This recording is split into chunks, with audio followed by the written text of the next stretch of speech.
윤석열 대통령은 살아있는 권력을 수사하는 강골 검사에서 검찰의 수장을 거쳐 대통령 자리까지 오른 인물입니다.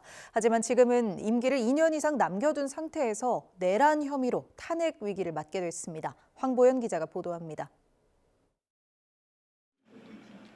윤석열 대통령의 이름이 각인된 건 지난 2013년 국정원 댓글 조작 사건 때입니다. 윤 대통령은 당시 국정원과 국방부를 제대로 수사해야 한다고 주장하다 댓글 사건 수사팀장에서 여주지청장으로 좌천됐습니다. 하지만 국회 법사위 국정감사장에 나와 외압 사실을 폭로하며 강골 검사로 강한 인상을 남겼습니다.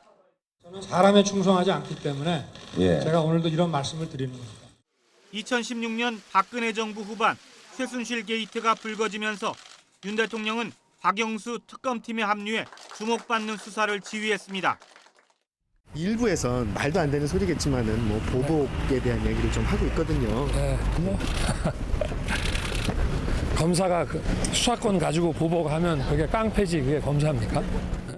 이후 문재인 정부에서 서울중앙지검장과 검찰총장으로 승승장구했지만 조국 전 법무부 장관 수사를 진두지휘하며 정부와 충돌했고 보수 진영의 대선 주자로 급부상했습니다. 이어 대선 후보 자리에 오르고 당시 여당 후보였던 이재명 대표를 박빙의 차이로 이겨 정치를 시작한 지 불과 8개월 만에 대통령 권좌에 올랐습니다. 저는 이 나라를 자유민주주의와 시장경제 체제를 기반으로 국민이 진정한 주인인 나라로 재건하고 하지만 이준석 대표와의 갈등과 불통 이미지로 지지율이 떨어졌고 김건희 여사 문제와 정치 브로커 명태균 씨와 교류한 사실 등이 불거지며 추락했습니다. 또 거대 야당 주도의 법안 처리에 제2요구권으로 맞서며 강대강 대치를 반복했고 끝내 국무위원 대부분이 반대하는 계엄을 선포하는 자충수까지 두고 말았습니다.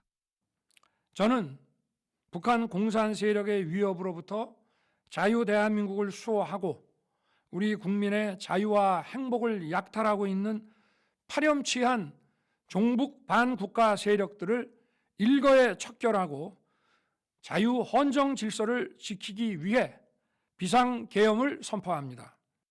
앞서 노무현 박근혜 두 전직 대통령의 탄핵안 의결 사유는 정치적 중립 의무 위반과 국정농단이었으나 윤 대통령은 내란 수괴라는 더 무거운 혐의로 탄핵 소추와 수사를 동시에 받게 됐습니다. YTN 황보연입니다.